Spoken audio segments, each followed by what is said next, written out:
Olá, estamos de volta para mais uma conversa. Eu não gosto de usar esse termo aula, porque é um termo assim muito forte, né? Parece assim até que a pessoa que está aqui detém muitos conhecimentos, né? E na verdade a gente é sempre um eterno aprendiz, né? O objetivo nosso é estar constantemente trocando, aprendendo, interagindo com os nossos colegas, que aqui recebem esse nome simbólico de alunos, mas é uma interação, né? É uma troca, um aprendizado sempre contínuo e a gente constrói esse conhecimento no decorrer aí das nossas conversas. E a gente sempre começa todos os nossos encontros com uma pergunta norteadora, né? Com uma provocação. Lembrando sempre que a gente trouxe aqui nos últimos encontros aquela questão de que a ciência se constrói a partir de problemas, né? Você problematiza uma determinada situação e a partir dessa problematização você vai chegando a novas conclusões, tendo novos insights. E é interessante isso, né? Porque você não parte de nada pronto, você vai construindo o conhecimento a partir disso, e isso é a essência daquele método dialético, a dialética no sentido originário do termo, né? Que a gente poderia até usar uma outra palavra, dialógica, e até trouxe aqui para vocês Heráclito, né? Não se entra duas vezes no mesmo rio, porque ou você mudou ou o rio mudou. Trouxemos aqui também Sócrates, né? A maiêutica socrática, as perguntas que Sócrates fazia no sentido de despertar nas pessoas a curiosidade, despertar nas pessoas o desafio de buscar novos horizontes cognitivos. É sempre um risco, né? Não querendo me comparar e nem nos comparar a Sócrates. Sócrates, você sabe muito bem, que foi acusado de corromper a juventude ateniense por conta que as perguntas que ele fazia acabavam colocando em questão os hábitos e costumes de Atenas da época que ele viveu. Sócrates foi condenado a partir dessa para melhor ingerindo cicuta, né? Então, assim, a gente faz essas brincadeiras, mas recapitulando um pouquinho, porque essa vai ser a essência do que nós vamos falar daqui para frente. Os dois últimos encontros, nós praticamente falamos muito pouco de maçonaria e falamos bastante de filosofia, de sociologia. Nós fizemos uma contextualização de marcar o estado da arte da época, o espírito da época, vamos dizer assim, usar esse termo clássico. Nós procuramos trazer para vocês aqui o espírito da época que nós estamos vivendo. Nós trouxemos um pouquinho de que nós estamos num universo tecnocientífico, né, até usando um termo emprestado do grande geógrafo brasileiro, falecido já Milton Santos, que falava da tecnosfera. Nós vivemos num ambiente tecnológico, num ambiente que ele chamou de tecnosfera, a esfera da tecnologia, o ambiente construído, tudo nosso é tecnológico. Até brincamos um pouquinho quando nós trouxemos aqui um autor, o Harari, que falava que daqui a pouco nós vamos estar lidando com os transhumanos. Então a gente está vivendo esse universo da tecnociência que acaba criando uma psicosfera. Também um outro termo que eu peguei emprestado. A psicosfera é a maneira da gente pensar, a maneira da gente construir o nosso imaginário, né? Hoje em dia é impossível você conversar com um adolescente, né? Conversar com um nativo digital, sem que praticamente deixando de levar em consideração o fato que ele é uma pessoa imerso nesse baita universo comunicacional que a internet proporcionou, as TICs, né? As tecnologias de informação e comunicação. E dissemos também que no campo filosófico nós estamos atravessando uma fase muito complicada, porque convivem os fundamentalismos ao lado de toda que a gente chamou de pós-modernidade, a descrença em relação aos grandes discursos totalizantes da história, né? Então você convive hoje com um ambiente filosófico no qual a gente não tem certeza de mais nada. Nós falamos do relativismo ético, nós falamos das ameaças que tudo isso aí traz, mas a ameaça sempre traz oportunidade, né? Trouxemos também que, em paralelo, surgem os mais complexos graus de fundamentalismo e, com isso, a gente está vivendo. E a maçonaria, essa instituição centenária, essa instituição tradicional, como ela sempre fez, ela vai saber responder de forma equilibrada, justa e perfeita, os desafios que essa nova era nos traz, né? Que esse novo momento nos traz, lembrando que o conteúdo da nossa aula é a era atual. E agora nós vamos falar um pouquinho da vida em loja.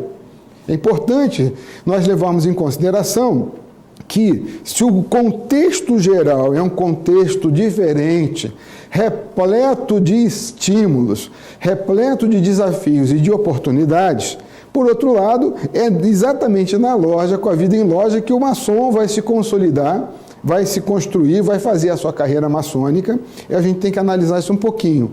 Os nossos 2 próximos encontros, o de agora e o seguinte, vai tratar exatamente da vida em loja. Hoje, um ponto de vista mais assim de relações humanas, de organização do trabalho em loja, sempre num contexto da era atual, e o próximo a gente vai falar um pouquinho sobre alguns aspectos inovadores que essa instituição tradicional sempre trouxe para a humanidade. Então, assim, eu vou começar apresentando para vocês agora uma pergunta para provocar. É o nosso primeiro slide. Como a maçonaria pode se tornar mais interessante para os seus membros? Como levá-los a preferir os trabalhos em loja num mundo cheio de novas atrações, internet, cinema, desporto de massas? Como é que a gente vai fazer para tirar esse cidadão da casa dele e trazer ele para a loja, sabendo que o ambiente que nos cerca é um ambiente assim extremamente convidativo para que você não vá à loja, para que você não assuma compromisso? Pensa direitinho. Um aprendiz, um rapaz que acabou de entrar na maçonaria, né? Vamos imaginar que a loja se reúna à noite. E hoje é o dia da final do campeonato brasileiro, da final do campeonato estadual. O time que ele torce vai jogar. O dia inteiro ele é bombardeado com as chamadas da televisão, não é? Olha, hoje, alô amigos, hoje é o grande dia do jogo, a final do campeonato estadual. Esse cara já fica assim um pouquinho tentado a não ir na loja, né? Ele já está cansado, ele chega em casa. A loja tem que ter algum atrativo a mais. A loja tem que trazer algo que, por mais que ele fique tentado a permanecer em casa, ele se sinta tão feliz, tão motivado de ir à loja, que ele acaba optando de coração aberto a participar dos trabalhos em loja. Essa é a essência do que nós vamos conversar um pouquinho hoje com vocês. Aí ele sai de casa, chega na loja, só se discute assunto burocrático, só discussões que não tem, discussões bizantinas, se discutindo o sexo dos anjos, e isso aí vai fazer com que ele acabe se desgastando e não queira mais participar dos trabalhos em loja. Então a gente vai ter que pensar um pouquinho a respeito disso. Nós, os maçons, nós que somos apaixonados pela maçonaria, e eu sou um apaixonado pela maçonaria. A maçonaria, para mim, ela nunca vai terminar, porque cada dia que eu vou à loja eu descubro coisa nova, eu tenho novos insights, mas para muitos irmãos não é assim. Eu gosto de coisa antiga, né? Eu sou um tradicionalista, mas essa rapaziada que está chegando nas lojas agora, talvez pensem um pouquinho diferente, e é isso que nós vamos tratar a partir de agora.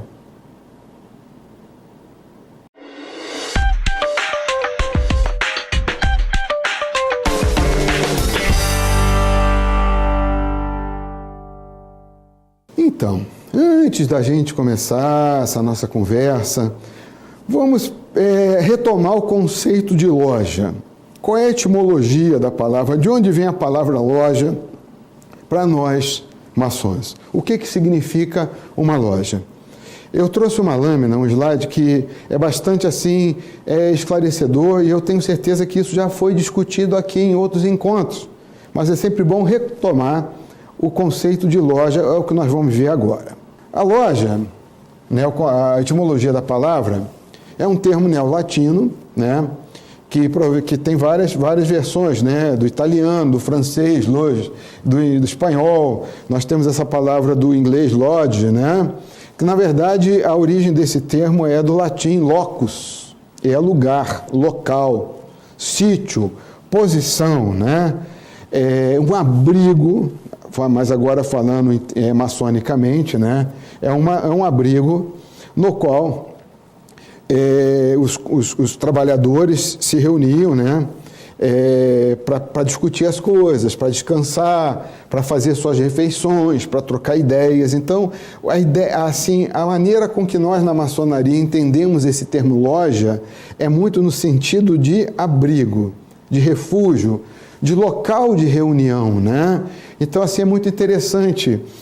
Uma vez eu conversava com a minha mãe já é uma senhora bastante idosa, e ela dizia assim, eu não entendo, porque parece que o marido da fulana é maçom e ele vai numa loja. O que será que os maçons vendem na loja?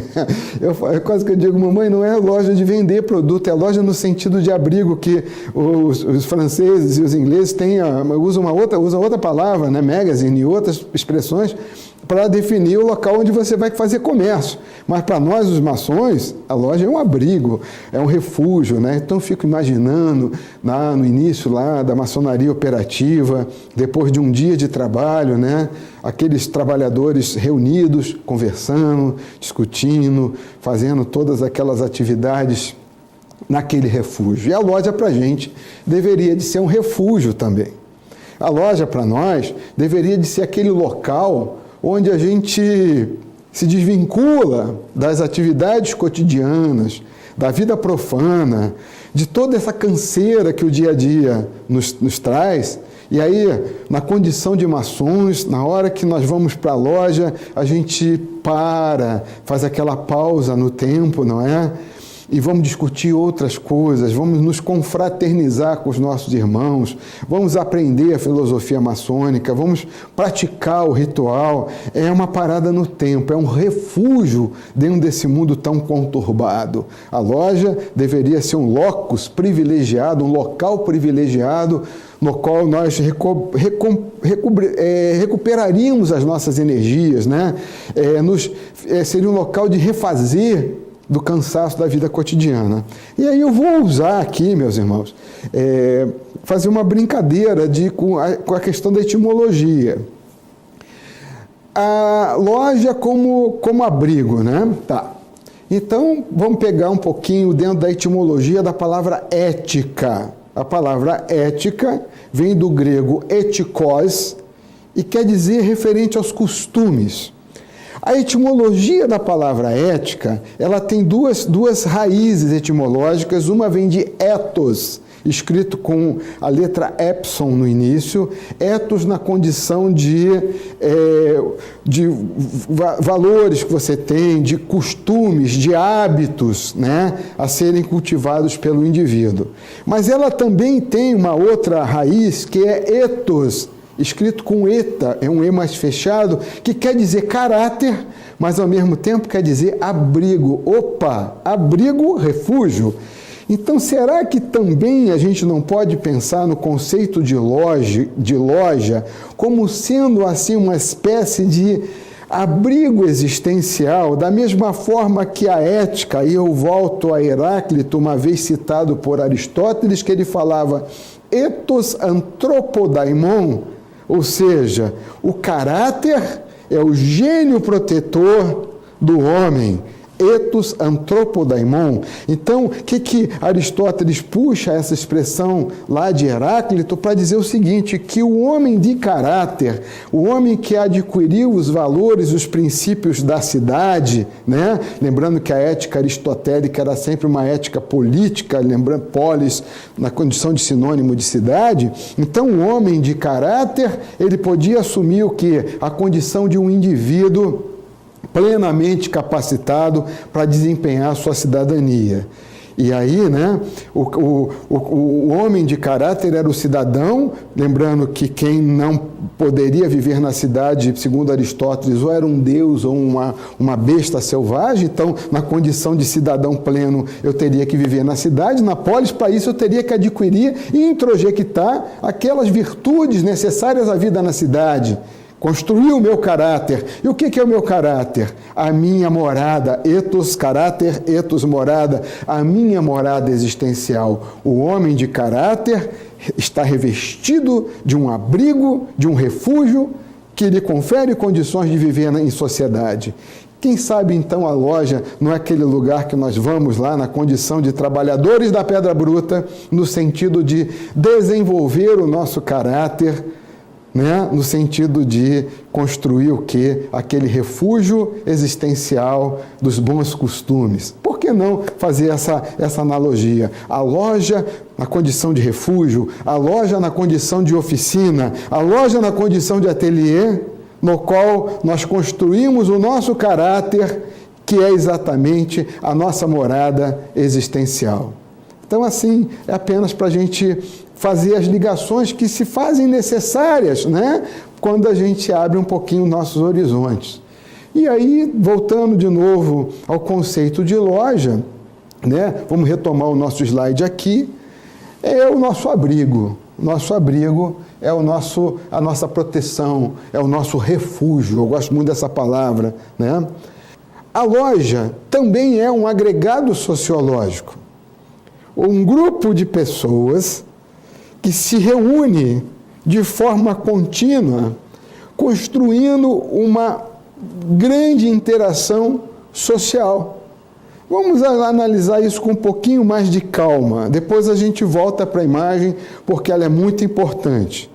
Agregado sociológico. A loja, esse refúgio no qual os maçons se reúnem, é um local onde os irmãos se encontram para trocar, para aprender, para desenvolver atividades em conjunto, mas também a loja é um ponto de encontro das famílias desses irmãos, né? As cunhadas, os sobrinhos, as sobrinhas, também podem estar presentes em algumas atividades que acontecem quando os maçons estão juntos, não atividades ritualísticas, mas sessões brancas e outras desse tipo, no sentido de construir uma imensa família maçônica. E essa família ela pode se expandir bastante no sentido de aproximar outros maçons, no sentido de aproximar outras lojas. Então a loja é sempre vista como um agregado sociológico, um local de reunião, um local de encontro, um local de harmonização das pessoas. A imagem é muito forte, então eu sempre mostro novamente para que ela fique fixa na nossa mente. Loja como um ponto de interação social contínua. Ah, mas a loja também é uma família. A loja é uma família porque ela reúne homens de segmentos distintos, recriando-os como irmãos. A instituição maçônica pode reinventar simbolicamente em escala menores uma família. Ao reunir homens de segmentos distintos, recriando-os como irmãos, a instituição maçônica pode reinventar simbolicamente, em escalas menores, uma família. Isso é uma coisa muito bacana, pessoal. Eu acho que a gente precisa conversar um pouquinho sobre isso, né? A loja como uma família. Até tem quão bom são os irmãos reunidos, né? Vocês estão lembrados, os que conhecem, o Salmo 133. Então a loja faz com que homens de distintos segmentos sociais se reúnam e comecem a se tratar como irmãos. Olha, eu acho a maçonaria um negócio tão legal que eu gostaria que todas as pessoas fossem maçons.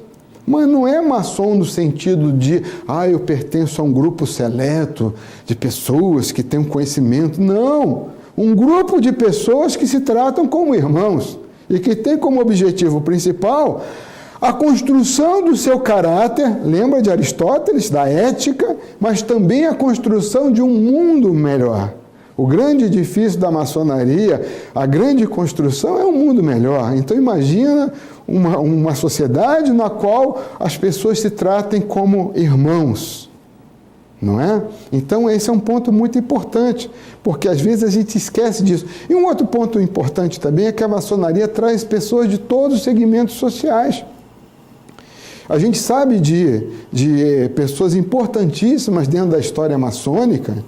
A gente hoje vai contar algumas novidades aqui para vocês, que quando ele entrou na maçonaria, quando ele recebeu a luz da maçonaria, quando ele viu as coisas lá, ele descobriu que existiam pessoas ali que ele nem imaginava que eram maçons. Estavam lá, no momento da iniciação. E também percebeu que muitas pessoas que estavam lá eram pessoas que na sociedade ocupavam classes sociais teoricamente menos favorecidas. Eu conheci um magnífico maçom na cidade do Rio de Janeiro. A gente não vai falar o nome aqui, por razões que eu não fui autorizado para isso. Aliás, ele já não está mais entre nós, já está no Oriente Eterno, que ele trabalhou a vida inteira como ascensorista de um edifício comercial na cidade do Rio de Janeiro. E, no entanto, foi presidente de loja, venerável de loja, um homem de um conhecimento maçônico extraordinário. Voltando, então, nós, os maçons, nos reunimos numa família, imensa família maçônica, que deveria ser muito grande, que deveria abarcar, que não deveria ter certos preconceitos e que deveria ter sempre em mente que a grande família maçônica, na verdade, é a própria humanidade. Mas a maçonaria também pode ser vista como uma comunidade prática, um local de aprendizado, um aprendizado que se dá por meio de uma prática, e tudo isso compõe uma loja. Loja igual comunidade prática. Vamos parar para ver um pouquinho, que estou eu já de novo trazendo aqui para vocês um termo que a gente traz lá não digo nem da filosofia, mas talvez da administração. Esse termo comunidade prática, ele foi forjado por um autor chamado Etienne Wenger. Ele trabalha muito, os trabalhos dele em termos de comunidade prática é muito usado, inclusive, por empresa, né? E ele diz o seguinte: o que é uma comunidade prática? É um grupo de indivíduos que se reúne em torno de uma prática, e essa prática é um grupo voluntário, inclusive, às vezes, né? As pessoas se reúnem espontaneamente, e essa prática acaba proporcionando o quê? O desenvolvimento de uma aprendizagem coletiva. A partir do momento que eu estou junto com pessoas, aprendendo sobre um determinado assunto, praticando sobre um determinado assunto, não é? Eu desenvolvo uma aprendizagem coletiva. É muito interessante esse conceito de comunidade prática, isso dá entre músicos. Você pega mesmo pessoas que estudam música, mas elas aprendem muito quando elas se reúnem com outros músicos, e aí elas trocam experiências, trocam com conceitos, não é? Isso é uma comunidade prática. A maçonaria, ela se insere também dentro dessa visão, embora ela seja muito maior do que isso, porque nós, maçons, nos reunimos em lojas para aprender juntos, para trabalhar juntos e para praticar juntos. Praticar o quê? Né?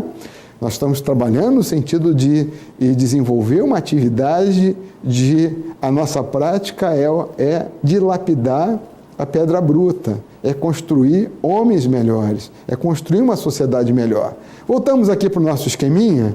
Então, acontece em loja um aprendizado, uma prática, isso compõe o corpo da loja, aprofundando um pouquinho mais, dentro do conceito de comunidade prática, nós temos aqui que nas comunidades de prática nós temos sempre um empreendimento conjunto, ou seja, as pessoas se reúnem a partir de objetivos comuns, acordos mútuos, responsabilidades, ritmos, interpretações.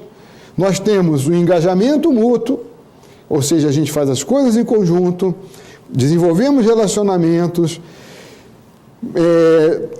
lidamos com toda a complexidade social que envolve pessoas que estão em conjunto, mantemos a comunidade viva e também temos um repertório compartilhado. A gente compartilha estilos, artefatos, ferramentas, conceitos, discursos, ações, alguns eventos históricos. Então, uma comunidade prática, ela se compõe a partir de um empreendimento conjunto, que se dá a partir de um engajamento mútuo dos seus membros, que compartilham algumas coisas que a gente chama aqui de um repertório compartilhado. Meus queridos, não tem como fugir disso. Nós, os maçons, estamos ali num imenso empreendimento. Eu acho bacana aquela parte do repertório compartilhado, porque isso é muito clássico entre a maçonaria. A gente compartilha palavras, sinais, toques, ensinamentos. Isso é nosso. Mas em torno de quê? Em torno de um engajamento para algo que vai se desenvolver a partir de um aprendizado coletivo e de algumas ações que nascem, que surgem, que se desenvolvem a partir desse aprendizado. Mas a maçonaria não é só isso. Além do que a gente mostra nesse slide de comunidade prática, a maçonaria também é um local de reunião no qual os maçons se reúnem para combater a tirania, a ignorância, os preconceitos e os erros, e glorificar o direito, a justiça e a verdade para promover o bem-estar da pátria e da humanidade, levantando templos à virtude e cavando masmorras ao vício. Olha que eu fico até arrepiado quando eu vejo isso aqui. Combater a tirania, a ignorância, os preconceitos. Parei um pouquinho na palavra preconceito, porque isso aí às vezes bate fundo quando se trata de maçonaria, viu, pessoal? A gente glorifica o direito, a justiça, a verdade. A gente promove o bem-estar da pátria e da humanidade. Será que a gente está fazendo isso mesmo? E levanta templo à virtude e cava a masmorra aos vícios. Aí a gente pensa e diz assim, eu vou pegar só aquela última partezinha, tá? Cavando templos à virtude, levantando templos à virtude e cavando masmorra ao vício. Templos à virtude, masmorra ao vício. Ah, mas quando a gente fala de vício, né? Ah, meu vício, a maçonaria vai lá para a gente deixar de abandonar certos vícios que a gente tem na nossa vida profana, né? O maçom não deve ser preso a nenhum vício de bebida, de não sei o quê, droga, sim. Mas quantos outros vícios a gente não tem, né? O vício da prepotência, arrogância, o vício do preconceito, não é?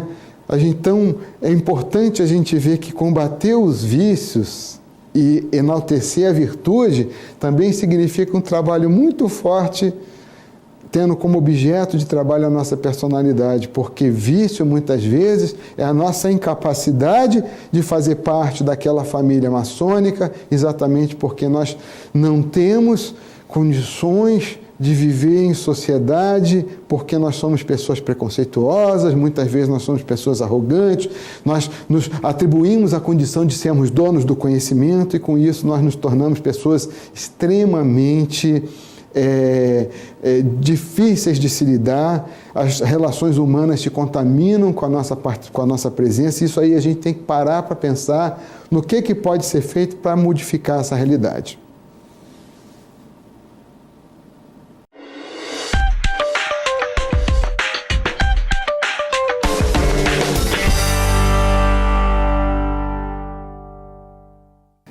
Então, existem alguns comportamentos individuais que às vezes comprometem a nossa convivência com os irmãos em loja.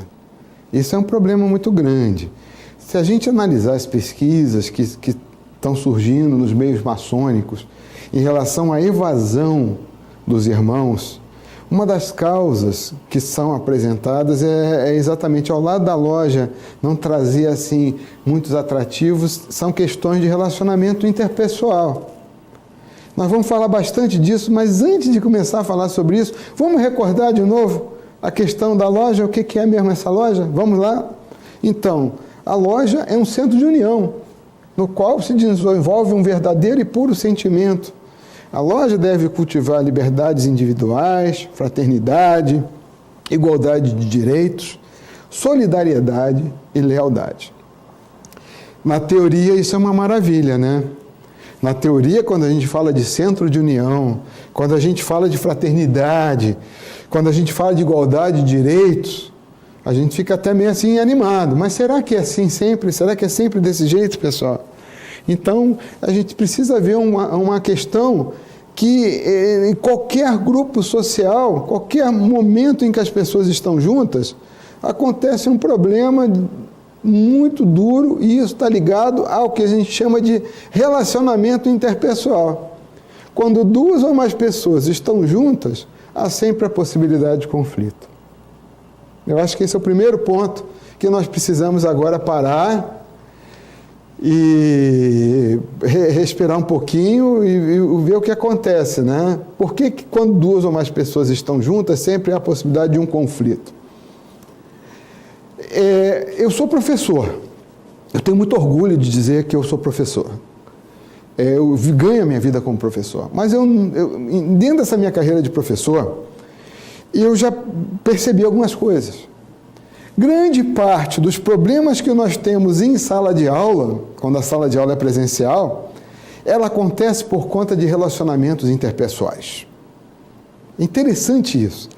O professor domina o conteúdo, o professor gosta dos alunos, mas às vezes os conflitos que aparecem, professor-aluno, aluno-aluno, já causa uma quebra naquela energia da aula. Tá. Bom, legal isso. Mas na minha vida de professor eu também ocupei várias vezes a função de gestor. Eu fui coordenador de curso, eu fui coordenador de pesquisa. Garanto a vocês que os grandes problemas que eu tive nunca eram de natureza técnica, geralmente de natureza interpessoal. Antes de ser professor, eu trabalhei numa grande empresa, da qual eu me orgulho de ter trabalhado. A gente evita mencionar nomes, mas era uma grande empresa do ramo de telecomunicações, talvez a maior empresa de telecomunicações do Hemisfério Sul, lá na década de 1980. E nessa empresa, quase todos os problemas que nós tínhamos para desenvolver os nossos projetos eram de relacionamento interpessoal. Na loja maçônica, que eu faço parte hoje, grande parte dos problemas que surgem são de relacionamento interpessoal. Portanto, eu acho que isso é um tema fundamental da gente discutir aqui, já que estamos falando da maçonaria na era atual. Quando muito que esses problemas de relacionamento interpessoal às vezes são amplificados por todo aquele aparato tecnológico que a gente conversou nos últimos encontros. O WhatsApp. Ai, meu Deus. As lojas mantêm grupos no WhatsApp.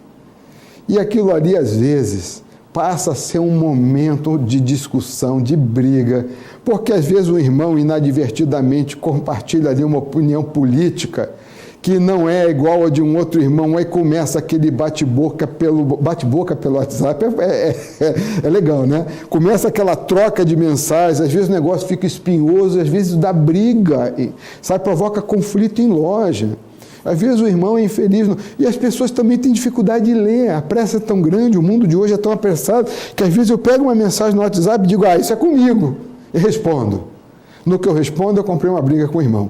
Então, essa questão das relações interpessoais são fundamentais, a gente vai conversar um pouquinho sobre isso. Voltando aqui, quando junta mais de duas pessoas, né, dá a possibilidade de conflito. Melhor seria, e alguém já falou isso com muita propriedade, quando se juntam em meu nome, eu estarei entre eles. Mas, às vezes, o ego não deixa nem que os principais motivações da nossa vida estejam presentes, né? Bom, conflito. Um conflito mal resolvido pode trazer consequências nefastas para a loja. Um conflito mal resolvido pode trazer consequências nefastas para a loja. Uma vez conversando com um maçom experiente, um maçom antigo, ele falou uma coisa para mim. Isso foi dito para mim no dia próximo à minha iniciação. Ele falou assim, às vezes você vai ter conflito, então use uma prática antiga dentro da maçonaria. Se você está em conflito com o irmão, não entre em loja sem resolver esse conflito antes. Procure o seu irmão, e, em particular, elimine as causas do conflito. Procure a paz com seus irmãos. Procure a paz, que a paz esteja contigo, meu irmão. Paz e bem, já falava São Francisco de Assis. Os muçulmanos se saúdam, assalamu alaikum, e o outro responde, o alaikum assalam, a paz esteja contigo. Não entre em loja com o coração carregado, não entre em loja com ressentimento contra um irmão. Faça as pazes antes, e se não for possível fazer as pazes, vai contaminar, sabe? Acalma o coração, antes que as coisas se tornem num conflito que não tenha mais volta. Então, voltando aqui para essa imagem, uma imagem assim, um conflito mal resolvido acaba com a loja. Isso acaba criando facções, criando desentendimentos e, às vezes, criando até rupturas dentro do ambiente da loja. E isso eu proponho que a gente pare para pensar nisso aí, tá? E, às vezes, de novo, os meios de comunicação, os e-mails, o WhatsApp, a internet, aí esse conflito, às vezes, assume proporções que a gente não sabe nem onde esse troço vai parar. Avançando um pouquinho, temos muitas causas de conflitos. Hostilidade, estereótipo, comportamento defensivo, questão do status, né? Hostilidade, estereótipo. Vamos conversar um pouquinho sobre a questão do estereótipo, né? Interessante notar, na minha vida de professor, muitas vezes, eu tive ocasiões em que alguns alunos me olhavam assim meio torto, sabe? E eu sou nascido na cidade do Rio de Janeiro, eu sou carioca, vivi 33 anos da minha vida foram passados no Rio de Janeiro, e aos 33 anos de idade, eu saí do Rio e vim morar em Curitiba. 33 é um número bastante interessante, né, meus irmãos? A minha vida mudou bastante quando eu vim para cá. Mas, em alguns momentos, na empresa que eu trabalhava, em algumas situações em sala de aula, como eu estava falando, eu sentia que as pessoas olhavam para mim e diziam, lá vem mais um carioca contar história. Isso era a questão do estereótipo, do preconceito. Poxa, que carioca, baiano, gaúcho, curitibano, paranaense, é tudo igual, não existe isso. Mas havia uma certa, como é que se diz, rejeição por causa do meu jeito de falar. Aí, com o tempo, a gente aprende a lidar com isso. Quem sabe que em muitas situações da nossa vida, você não julga uma pessoa pela aparência dela, pelo status. Status conta muito nessa sociedade materialista, individualista, que a gente conversou no último encontro, né? Aquela história, se você tem um carrão importado e tal, as pessoas costumam te olhar com mais simpatia, mas esse não é o olhar do maçom. O maçom não olha a parte externa. O maçom olha as pessoas como elas são. A maior riqueza do ser humano, e em maçonaria a gente deve aprender isso, é o tesouro que o homem carrega dentro dele.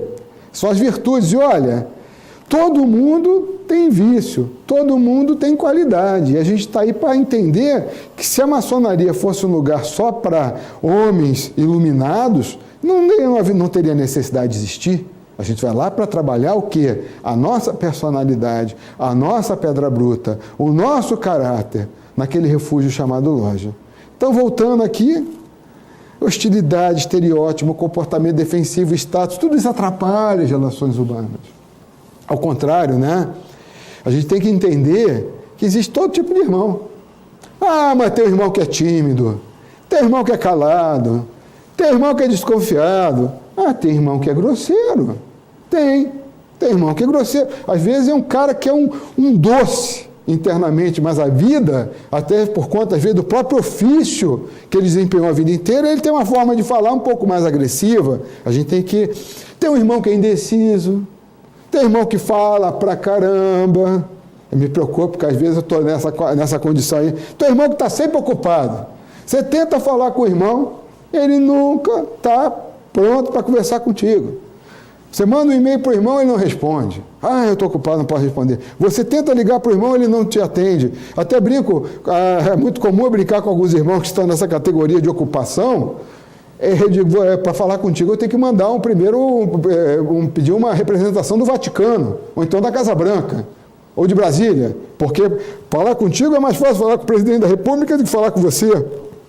Isso acontece. Excesso de trabalho, workaholic, aquele irmão que não sabe usar a régua de 24 polegadas, é um vício, gente. Como tem aquele irmão que é meticuloso, demais. Você está em loja, ele está olhando para ver se o teu sapato direito está com o mesmo brilho do sapato esquerdo, né? Tem aquele irmão que é dependente. Passa-se uma tarefa para o irmão, ele te liga 392 vezes para saber como é que vai fazer. Mas isso, gente, é coisa do ser humano. Nós somos assim.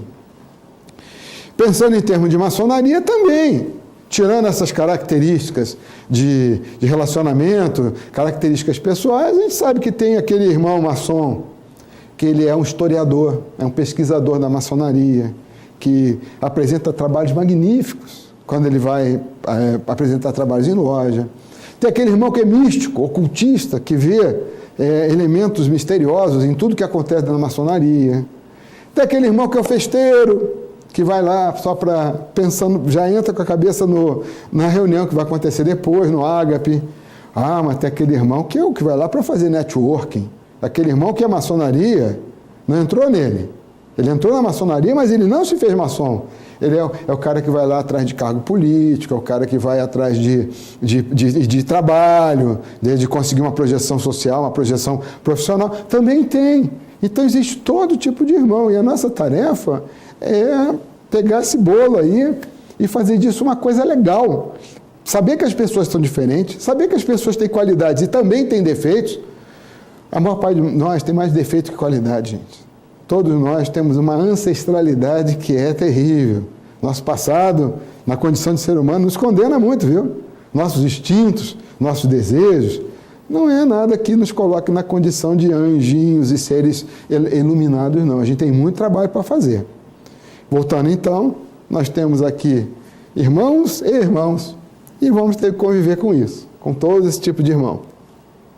E a gente tem como usar algumas fórmulas, né, para evitar conflitos. Aqui eu peguei algum material do nosso colega e pesquisador, o nosso irmão Kenny Ismail, peguei também de um livro muito bacana do Ambrósio Peters. Enfim, para evitar conflito em loja, a gente pode incentivar o quê? O debate, liberdade de comunicação, igualdade de tratamento, ninguém lá é melhor do que ninguém.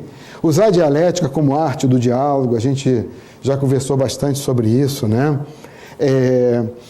Conviver com o foco do que se tem em comum e não nas diferenças religiosas, políticas. E respeitar as posições individuais de cada irmão. Isso eu acho que a gente podia parar para conversar um pouquinho sobre isso. Todos nós temos diferenças, mas também temos muito ponto em comum. Política, então, é uma coisa assim terrível. As discussões políticas, principalmente em ano de eleição, é uma coisa de louco. Tá, agora, eu preciso respeitar a posição do irmão.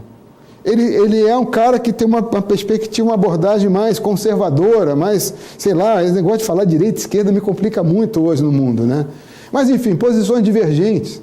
Mas ele é um irmão, ele é um homem inteligente, ele é um homem que estudado, lido, uma pessoa que está a par dos conhecimentos. Hoje em dia é impossível você não estar ligado 24 horas no que acontece. Está certo que ele pensa diferente de mim, está certo que o candidato dele seja diferente do meu. Porém, ele é um homem livre e de bons costumes. Ok? Então, com certeza, os ideais que ele valoriza de liberdade, de igualdade, de fraternidade, não é? De uma sociedade pautada pela ética, isso aí deveria ser a linha para conduzir as conversas e até as discussões políticas entre os maçons. Podemos ter posições diferentes, eu me sinto um pouco mais à direita, o meu irmão se senta um pouco mais à esquerda, mas o que a gente quer é um mundo melhor. Agora eu vou provocar. Quantos parlamentares hoje em Brasília são maçons? Tem maçom em tudo que é partido. Se eles agissem em Brasília como maçom, como um homem livre e de bom costume, um homem que estivesse como meta de vida, cavar a masmorra aos vícios, não é? Masmorras ao vício, e levantar templos à virtude, com certeza esses irmãos sempre votariam, sempre estariam pensando em prol do quê? Do que é melhor para o nosso país. Mas isso é uma coisa assim muito arenosa, apenas uma provocação que eu faço para vocês, tá? Porque maçonaria, embora a gente saiba que a loja é o nosso refúgio, a maçonaria ela acontece também e talvez principalmente fora de loja. Nós temos que ser maçom o tempo todo da nossa vida. Não adianta ter um discurso maravilhoso dentro da loja e fora dela eu ser uma pessoa intratável, uma pessoa inescrupulosa, uma pessoa preconceituosa, que eu não estaria sendo maçom. Vamos avançar então um pouquinho? Então a gente tem que pensar em algumas coisas do tipo, por exemplo, jamais colocar em risco a harmonia, a fraternidade da loja. Às vezes é melhor se calar entendeu? Se calar do que provocar o conflito. Outra coisa, evitar falácia, tempo, experiência, argumento da autoridade, né? Tem irmão que chega em loja e chega lá e diz assim, olha, eu tenho não sei quantos mil anos de maçonaria. Eu digo, nossa, então você participou, né? Participou lá daquela primeira reunião que deu origem à grande loja de Londres, lá em 1717, que o irmão se enche, olha, eu tenho tantos anos de maçonaria, então eu já vi isso acontecer. Calma, nem sempre experiência e tempo significa conhecimento. Às vezes o cara passou a vida inteira na maçonaria e a maçonaria passou ao lado dele, ele não se tornou efetivamente um maçom, tá? Então eu gosto muito de chamar a atenção disso aí. Experiência é muito legal, mas tem que ser a experiência vivenciada. Argumento de autoridade acaba às vezes com uma loja, sabe? Acaba porque as pessoas mais jovens ficam com vergonha de falar, é complicadíssimo isso, mas vamos em frente. A gente tem que desenvolver algo que se chama de competência comunicativa, né? Igualdade de chance no emprego da fala por todos os participantes do discurso. Isso aí a gente está trazendo de um filósofo chamado Habermas. Todos devem ter o mesmo poder de fala, a mesma capacidade de argumentar. Todos nós temos que ter o direito de proceder a interpretações, pedir explicações, pedir detalhamento sobre todas as proposições que são apresentadas em loja. Nós estamos falando de quê? Da capacidade que todo maçom deve ter para expressar suas ideias, as suas intuições pessoais, as suas intenções. Nós estamos falando de democratização das informações, da democratização do diálogo. O diálogo em loja tem que ser respeitoso, mas aberto. Temos que respeitar a hierarquia da loja, temos que respeitar os trâmites do ritual, mas, ao mesmo tempo, temos que ter liberdade para expressar o nosso pensamento, maçom livre, um livre pensador. A tolerância é a consequência necessária, fundamental, e quem fala isso para nós é Voltaire. A tolerância é a consequência necessária da percepção de que somos pessoas falíveis. Errar é humano. Estamos o tempo todo cometendo erros. Só não comete erros o grande arquiteto do universo, meus irmãos. Todos nós erramos e erramos muito o tempo todo. E errar faz parte da vida. Voltaire, que aos 84 anos de idade se tornou maçom, o ano que ele morreu ele virou maçom, e que foi conduzido pelas mãos de Benjamin Franklin, que era o embaixador dos Estados Unidos na França, na época que Voltaire foi iniciado. Voltaire foi apresentado à maçonaria pelas mãos de Benjamin Franklin, e esse homem extraordinário nos lembra que errar é humano e que todo mundo comete erro e que, portanto, temos que ser tolerantes. Voltando, tolerância. E aí, muito rapidamente, para a gente poder... Isso aí são coisas que a gente não é mais ler e refletir sobre isso. Jamais aceitar crédito pela realização de outras pessoas. Sempre explicar as coisas de forma aberta e honesta. Não adie decisões desagradáveis, reprimendas ou más notícias. Fala o que tem que ter falado, pô. Cumpra suas promessas. Fale com as pessoas e não delas. Não critique uma pessoa na frente de outras. Admita seus erros. Lembra Voltaire? Errar é humano? Não espalhe boatos, nem participe de intrigas. Isso aí que ele nos ensina é Klaus Moller, num livro chamado O Lado Humano da Qualidade. E aí vem a responsabilidade de quem governa a loja. O venerável. E também o papel do padrinho. Cabe ao venerável agir de forma com comando, mas de forma justa e afeto. Para a gente concluir, só lembrando, cabe ao venerável isso. Ele age sempre dizendo para as pessoas o que elas precisam fazer, mas de uma forma amorosa, de uma forma amiga. Somos irmãos. E justo. Eu não posso ser mais venerável para aqueles que são mais meus amigos. E voltando lá a Klaus Moller, evitar falar das pessoas, ok? Evitar falar, repreender um irmão na frente de todo mundo. São fórmulas básicas que eu tenho certeza que com calma depois vocês vão ler e vão refletir. Eu acho que isso é um ensinamento que serve não só para a maçonaria, mas para toda a nossa vida.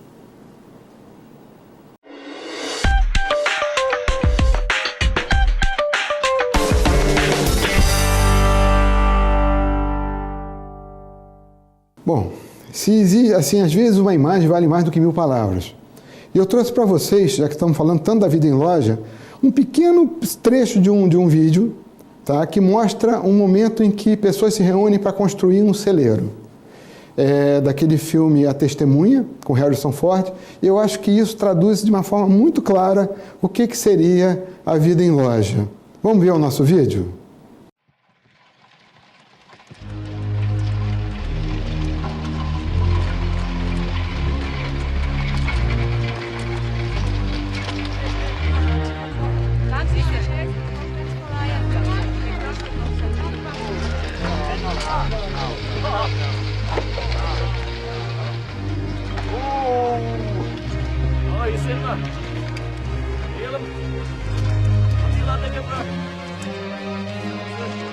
I hear you're a carpenter.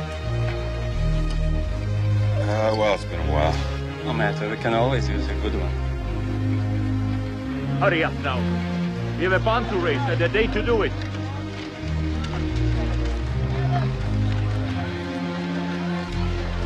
Rachel, phone's to him. Good luck. Your hole is better now. Yeah, it's pretty much healed. Good. Then you can go home.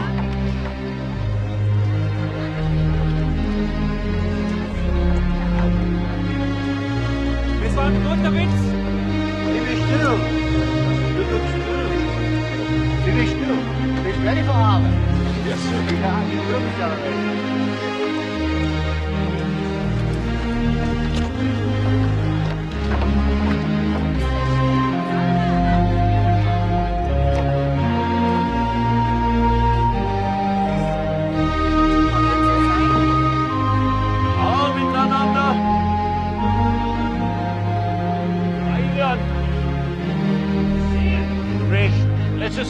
right, right down.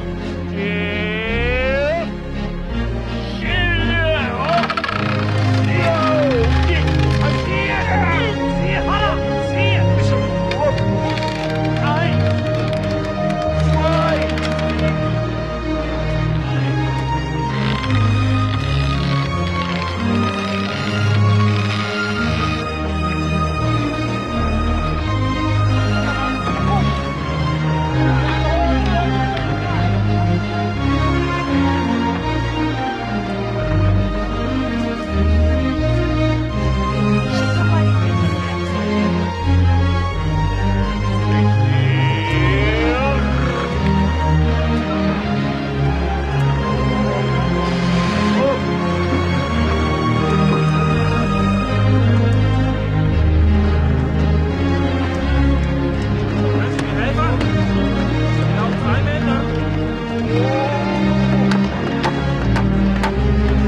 Então, espero que vocês tenham gostado do vídeo, porque mostra o quê? Uma ação integrada, envolvendo várias pessoas. Nem todos eram amigos, assim, íntimos e perfeitos, né? Mas, no fundo, a colaboração, um passando a ferramenta para o outro, alguém trazendo um copo de água para você se refrescar, tudo isso representa o quê? Aquela comunidade prática, né? Aquele momento em que a gente deixa de lado as nossas desavenças e acaba se unindo em torno de um ideal comum, que é exatamente a construção que a maçonaria se propõe, que é a construção de nós mesmos, a construção de um mundo melhor. Bom, vamos continuar então, mais algumas chamadazinhas para a gente avançar um pouco mais nessa questão do relacionamento, do trabalho em loja. Vamos então? Nenhum irmão deveria sair de uma assembleia sem ter aprendido algo culturalmente novo. Se você saiu da loja com a sensação de que você não aprendeu nada, que você saiu mais vazio do que você entrou, ou saiu igual, alguma coisa não está indo bem. Toda loja deveria ser um momento de aprendizado. Mas acontece que na minha loja hoje foi uma reunião administrativa, então não aprendi nada. Como não aprendeu nada? Vamos supor que você tenha se reunido em loja para uma reunião administrativa financeira e que você ficou lá discutindo assuntos burocráticos. Eu não aprendi nada. Aprendeu a se comunicar, aprendeu a ouvir, aprendeu a respeitar, porque sempre que nós estamos reunidos, existe um protocolo maçônico, que é o respeito, que é exatamente você respeitar o outro como um seu irmão. Então, mesmo que seja uma reunião administrativa, a gente sempre aprende. Aprende o quê? As regras da boa convivência. Eu fiz um relatório para a loja, o que isso acrescentou para mim? Você aprendeu a se organizar. Hoje eu estou na função de secretário, tenho que fazer ata. Às vezes a pessoa nunca fez uma ata na vida, vai aprender a fazer ata. E outra coisa, nas reuniões ritualísticas, quando são nas reuniões nas lojas de estudo, onde a gente tem as instruções, mas aquela instrução ali eu estou ouvindo pela terceira, quarta vez. Ouve 1000 vezes, escuta aquele negócio 1000 vezes e vai aprender sempre, porque sempre tem uma coisa nova, é muito denso. Observar o simbolismo, observar as movimentações em loja, tudo isso é aprendizado. Por isso eu volto aqui, voltando. Não podemos sair, às vezes você está com os olhos fechados, por isso que você não está aprendendo nada. Às vezes você está com a cabeça no mundo da lua, está com a cabeça no mundo profano, aí não vai aprender nada mesmo, né? Outra coisa interessante, as lojas podem desenvolver iniciativas no sentido de torná-las um centro de maior troca de informações, um centro de aprendizado. Por exemplo, implementação de biblioteca, movimentos culturais em lojas, trabalhar temáticas interessantes, promover reuniões brancas para a comunidade, promover loja de estudo, né? Ou seja, lojas nas quais você vai deixar um pouquinho a questão burocrática de lado, vai trazer algumas temáticas interessantíssimas, vai evitar o isolamento a partir da visitação entre lojas. Vamos lá? Vocês não têm ideia, vocês sabem disso. Eu sei, nós sabemos, a gente às vezes finge que não está sabendo. A quantidade de irmãos brilhantes que existem no Grande Oriente do Brasil, nas grandes lojas, nos grandes orientes independentes. Na maçonaria a gente tem professores, temos cientistas, pedagogos, psicólogos, médicos, engenheiros, tem todo tipo de profissional dentro da maçonaria. Nós temos um conhecimento acumulado ali, inclusive conhecimento profano, que é uma coisa extraordinária. Por que às vezes não chamar esses irmãos para fazer palestra, para trazer temas de interesse para a nossa vida, né? Então, assim, a biblioteca, toda loja maçônica deveria ter uma biblioteca. Às vezes eu estou viajando e encontro um livro bacana. Não é que a gente, nos nossos encontros passados, falamos de blog, de livros, né, de coisa assim. Pessoal, encontrou um livro legal, vamos trazer isso para a loja, vamos resgatar a função do irmão bibliotecário. Porque, às vezes, a gente carece de material de boa qualidade. E a loja é o local que a gente poderia ter essas coisas. Temas atuais É uma coisa muito interessante. Recentemente eu recebi um e-mail de um irmão meu que estava viajando para a França e ele me mandou a seguinte informação que eu vou mostrar para vocês agora.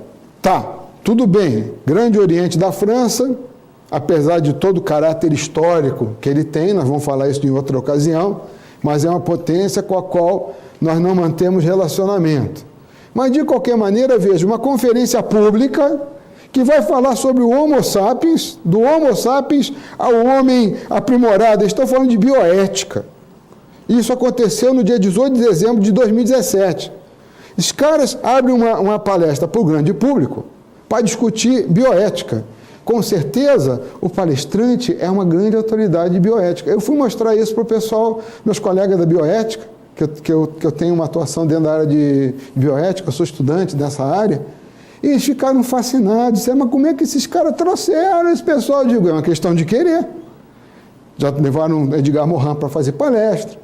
Então, tudo é uma questão da gente abrir a nossa mente. Uma reunião branca, ela permite tratar de vários temas. Temas maçônicos deveriam, obviamente, ser priorizados, mas por que não, de vez em quando, tratar de temas atuais que mexem com o que está acontecendo hoje no nosso dia a dia? Voltando, esqueçam esse slide, é uma potência que não faz parte do nosso relacionamento, mas é uma alfinetadinha no sentido de que nós precisamos de abrir um pouco a nossa mente para coisas que estão acontecendo no mundo, né? Checklist. Os irmãos estão capacitados para orientar nas práticas ritualísticas? Há um planejamento nas ações de loja? Os vigilantes estão em condições de transmitir ensinamentos para os aprendizes e companheiros? A loja possui uma biblioteca? Veja lá, né? É o nosso checklist, ok?